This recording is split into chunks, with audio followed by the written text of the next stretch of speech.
नमस्कार मित्रों, मैं हूं डॉक्टर हरिनिवास। चैनल से आप परिचित हैं, संस्कृत साहित्य एवं संस्कृति। इस समय चल रहा है मनुस्मृति और उसमें भी बड़ा महत्वपूर्ण प्रकरण जिसको आप राजनीति के साथ जुड़ा हुआ देख रहे हैं। कल हमने चर्चा की थी कि दंड जो है वो बड़ा ही अनिवार्य है, क्योंकि बिना दंड के कोई भी व्यक्ति, जिसको कहें कि जन्मजात शुद्ध हो, ऐसे स्वभाव बहुत कम पाए जाते हैं। वो तो सबकी यही हालत है कि एक भय होता है दंड का, इसलिए सब लोग अपने सीधे रास्ते पे चलते हैं। लेकिन ये दंड किसी के भी हाथ में आ जाए, ये योग्य बात नहीं है, क्योंकि इस दंड की एक अपनी विशेषता है। श्यामो लोहिताक्षो दंडश्चरति पापः। ये काला है, यानी जिसके हाथ में आ जाए वो लोगों को फूटी आंखों नहीं सुहाता है। लोहिताक्षो, लाल लाल आंखें होती हैं हमेशा इसकी। दंड का वर्णन है और हमेशा पापों का नाश करने वाला होता है। देखिए, आप ऑफिस में हैं तो ऑफिस के लोग बॉस के पीछे पड़े रहते हैं। अगर आप सत्ता में हैं तो विपक्ष से लेकर सभी लोग आपके पीछे पड़े रहेंगे। तो ये जो है, ये तो काला ही होता है दंड, तो इसका रंग ही ऐसा है। और आंखें हमेशा इसकी लाल लाल होती हैं। लाल लाल का अर्थ ये है कि जिसको काम करवाना है उसको कुछ ना कुछ तो गुस्से इत्यादि का प्रयोग करना ही पड़ता है, और तभी इन सब चीजों को रास्ते पे रखा जा सकता है। तो ये दंड जो है, जब ये राजा के पास होता है और योग्य राजा के पास होता है, तो प्रजास्तत्र न मुह्यन्ति नेता चेत साधु पश्यति। अगर उनका राजा श्रेष्ठ है और वो दंड का उपयुक्त रूप से पालन करता है या उपयुक्त रूप से प्रजा के ऊपर प्रयोग करता है, तो फिर उनकी प्रजा को किसी भी प्रकार की समस्या या परेशानी नहीं होती है और वो प्रजा अत्यंत प्रसन्न रहती है। इसीलिए ये राजा की जवाबदारी है कि वो हमेशा इन सब चीजों का ख्याल करे। जब वो अच्छी तरीके से समीक्षा करके कि भाई दंड के योग्य है, इसको दंड मिले, कहीं किसी ऐसे व्यक्ति को जो कि निरपराध हो, गलत रूप से दंड ना मिल जाए। वैसे अपराधी छूटना भी नहीं चाहिए, इस चीज का भी राजा को ख्याल करना है।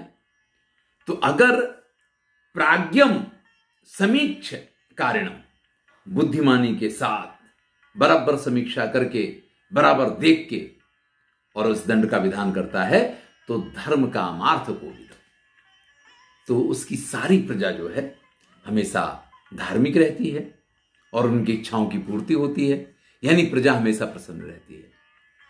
और ऐसे राजा को प्रणयन सम्यक प्रजा इतना प्रेम करती है, त्रिवर्गेणाभिवर्धते, कि तीनों वर्गों से उसका अभिवृद्धि करवाती है। तीन वर्ग क्या है? धर्म, अर्थ, काम, मोक्ष। ये चतुर्वर्ग हैं, इनको तो आप जानते हैं। इनमें से मोक्ष को छोड़ दीजिए।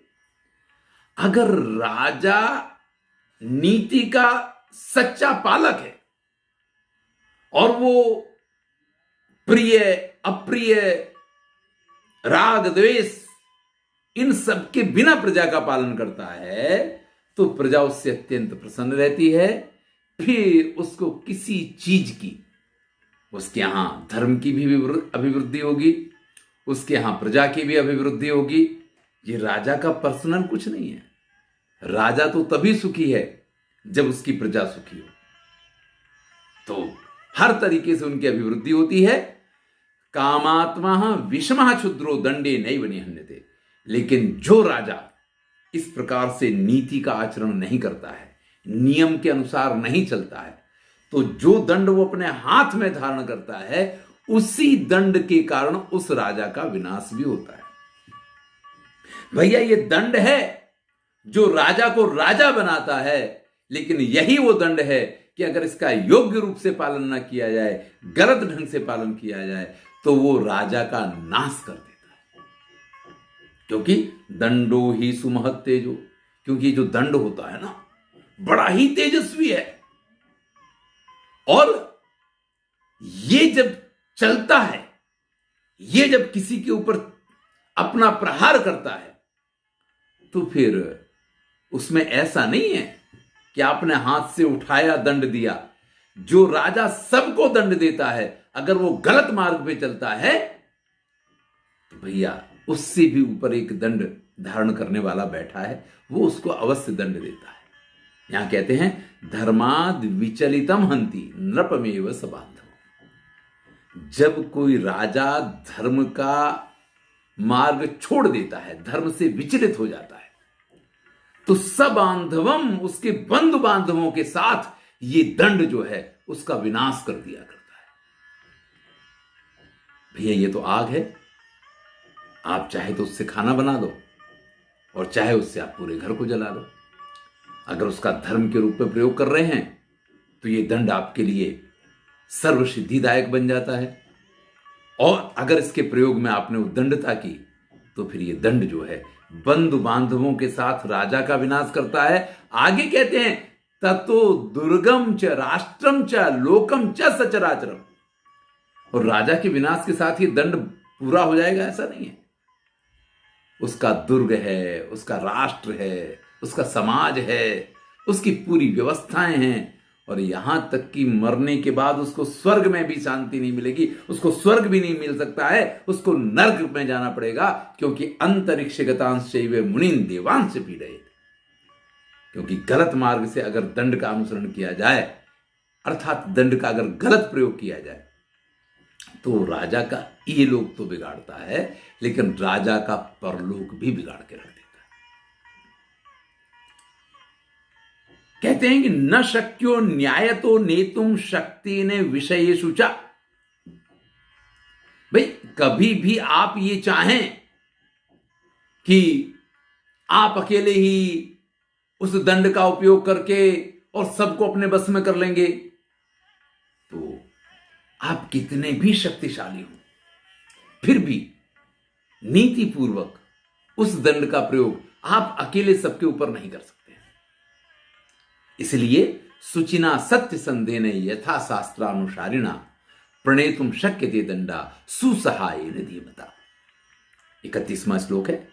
मनुस्मृतिकार कहते हैं इसलिए राजा को अपने अच्छे अच्छे सहायकों की नियुक्ति करनी चाहिए, जो शास्त्रों के जानकार हों, सत्य के मार्ग का अनुसरण करने वाले हों, शुचि यानी पवित्र हों। हां भैया, आप किसी को अपना सहायक बना लीजिए, और अगर वो भ्रष्ट है तो फिर दंड उसके ऊपर पड़ना चाहिए और उसके साथ साथ आपके ऊपर पड़ना चाहिए। तो सबसे पहली चीज ये देखनी है कि वो पवित्र होना चाहिए, भ्रष्टाचारी ना हो, सत्य संदेह सत्य का अनुसरण करने वाला होना चाहिए, और जैसा शास्त्रों में कहा गया है उस प्रकार से शास्त्र के अनुसार व्यवहार करने वाला होना चाहिए। और ऐसे सुसहाय न अपने साथियों की नियुक्ति करके और उनके माध्यम से दंड का प्रयोग करना चाहिए। यानी राजा अकेला संपूर्ण राज्य की सारी जवाबदारियां नहीं संभाल सकता है, योग्य व्यक्ति की नियुक्ति आवश्यक होती है। स्वराष्ट्रीय न्यायवृत्ता स्यात् भ्रष्टदंडस्य शत्रु। देखिए ये जो बात कही गई है ना, ये बड़ी ही महत्वपूर्ण है। लोग इस चीज को नहीं समझते और वहीं समस्याएं शुरू होती हैं। देखिए ये नियम जो राजा को लागू पड़ते हैं ना, ये सारे नियम अगर आप कहीं मैनेजर हैं, अगर आप कहीं किसी श्रेष्ठ पद पे हैं, अगर आप कहीं राज्य के अधिकारी हैं, अगर आप किसी भी सत्ता मंडल में हैं, तो आपके लिए ये सारे नियम लागू पड़ते हैं। यहां महाराज मनु कहते हैं कि स्वराष्ट्रीय न्यायवृत्तः स्यात्, अपने राज्य के लोगों के साथ हमेशा न्याय प्रिय रहना चाहिए। ये नहीं कि कोई आपके पास कोई शिकायत लेके आया है और आपके कान पे जूं नहीं रेंग रही है। ऐसा भी नहीं होना चाहिए कि आपको बहुत सारी फरियादें किसी के बारे में मिल रही हैं, लेकिन वो आपका प्रिय पात्र है तो आप उसके ऊपर कोई कदम उठाने के लिए तैयार नहीं है। हमारे यहां उदाहरण है महाराज सगर, जो राम के पूर्वजों में जिनका नाम आता है, उनका पुत्र जब वो उद्दंड बना तो उसको देश से निकाल दिया गया। ये नहीं कि मेरा पुत्र है, तो आगे और भी कथाएं आएंगी, उनकी चर्चा करूंगा। तो यहां प्रिय अप्रिय का ख्याल नहीं करना है, योग्य व्यवहार का ख्याल करना है। और शत्रुओं के साथ हमेशा कठोर व्यवहार करना चाहिए। शत्रुओं के साथ आप मित्रता का व्यवहार नहीं कर सकते हैं। ब्राह्मणों के प्रति क्षमावान रहिए, अपने मित्रों के प्रति हमेशा सरल, सीधा और स्निग्ध व्यवहार करना चाहिए।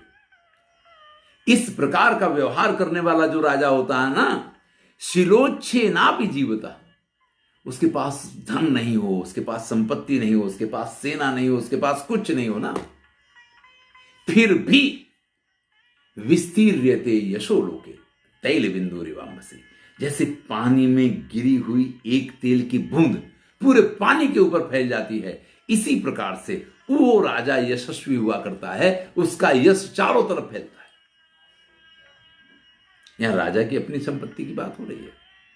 राज्य तो समृद्ध होगा, लेकिन राजा के पास अपने पास भी एक ऐसा कोष होता है, एक धन होता है, इतनी संपत्ति होती है कि जिसके उपयोग से वो कभी आवश्यकता पड़ने पे पूरे राज्य की रक्षा कर सकता है। लेकिन शास्त्र ये कहते कि उसके पास ऐसा कोई कोष नहीं हो। यहां लिखा शिलोच्छे नापि जीविता, जो ब्राह्मणों की वृत्ति है शिला बीन के, उस वृत्ति से वो राजा जिंदा रहता हो तो भी उसका यश जो है पानी पे गिरे हुए तेल की बूंद की तरह चारों तरफ फैलता है। और जो इससे विपरीत आचरण करता है, न्याय के मार्ग का अनुसरण नहीं करता है, दंड का सही ढंग से उपयोग नहीं करता है, योग्य लोगों की योग्य जगह पे नियुक्ति नहीं करता है, संक्षिप्यते यशो लोके घृत बिंदु इवाम्बसी, तो उसका यश जैसे पानी में घी गिर जाए वो कैसा सिकुड़ जाता है, इस प्रकार से सिकुड़ता चला जाता है। तो भैया राजा बने, श्रेष्ठ राजा बने, मैनेजर बने, श्रेष्ठ मैनेजर बने, योग्य रूप से कार्य करें। यहां कहते हैं इसके आगे क्या व्यवहार किस प्रकार से करना चाहिए उसकी चर्चा हम अगले वीडियो में करेंगे। लेकिन जो महत्वपूर्ण बातें हैं उनको यहां समझ लीजिए, क्योंकि आप कहेंगे कि आजकल कहां राजा होते हैं, कहां राजनीति होती है। भैया मैंने कहा कि मैनेजर लोगों को भी उतना ही उपयोगी है। ये किसी भी सत्ता स्थान पर बैठे हुए हर व्यक्ति के लिए उपयोगी है। उसको, हर व्यक्ति को ये ख्याल रखना चाहिए कि वो पवित्र हो। अब आप एक उदाहरण देख लीजिए, इस समय आपके जो प्रधानमंत्री हैं उनके पास अपना कोई कोष नहीं है, अपनी कोई धन संपत्ति नहीं है। अगर आप पता करने जाएंगे तो पता चलेगा कि उनके अपने नाम पे तो एक मकान तक नहीं है, कोई गाड़ी भी नहीं उनके पास। जब तक सरकारी हैं तब तक तो सरकारी हैं, जिस दिन वहां से निकलेंगे वो बात अलग है कि वो प्रधानमंत्री हो गए इसलिए उनको सारी सुविधाएं बाद में भी मिलती रहें, लेकिन उनके पास अपनी कोई संपत्ति नहीं है। और वो प्रयोग भी उसी तरीके से करते कि उनको जो कुछ भेंट वगैरह मिलती हैं उनको भी वो कहीं किसी इंस्टीट्यूट के लिए उसकी नीलामी हो गई, उसको धन मिल गया, वो इंस्टीट्यूट का काम हो गया, यही सब चलता रहता है। श्रेष्ठ राजा के गुण जो है ना, वो आपको इसमें दिखाई देते हैं कि राजा प्रजा के कल्याण का क्या निर्णय करता है। जब राजा ये सोचता है कि मेरा क्या होगा, मेरी पार्टी का क्या होगा, मेरा क्या होगा, तब गड़बड़ है।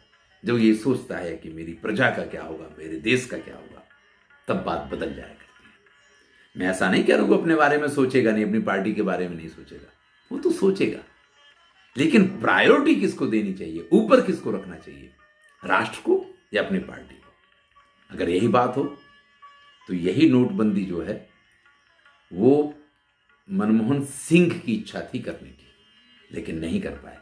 और एक बात क्या, यहां जितने कदम उठाए गए हैं इनमें से बहुत सारे कदम ऐसे थे जो एक विशिष्ट प्रधानमंत्री मनमोहन सिंह की इच्छा थी, लेकिन वो नहीं कर पाए क्योंकि उनको या कांग्रेस को वोट बैंक का भय रहता था। जबकि यही स्थिति जब आई तो अगर कुछ भी किसमें देश का कल्याण है, हुआ नहीं हुआ वो बाद की बात है, लेकिन अगर आप बोल्डली उसके कदम नहीं उठा सकते हैं, आप योग्य निर्णय नहीं कर सकते हैं, तो फिर आप समाज को क्या दे पाएंगे, ये एक प्रश्न रहता है।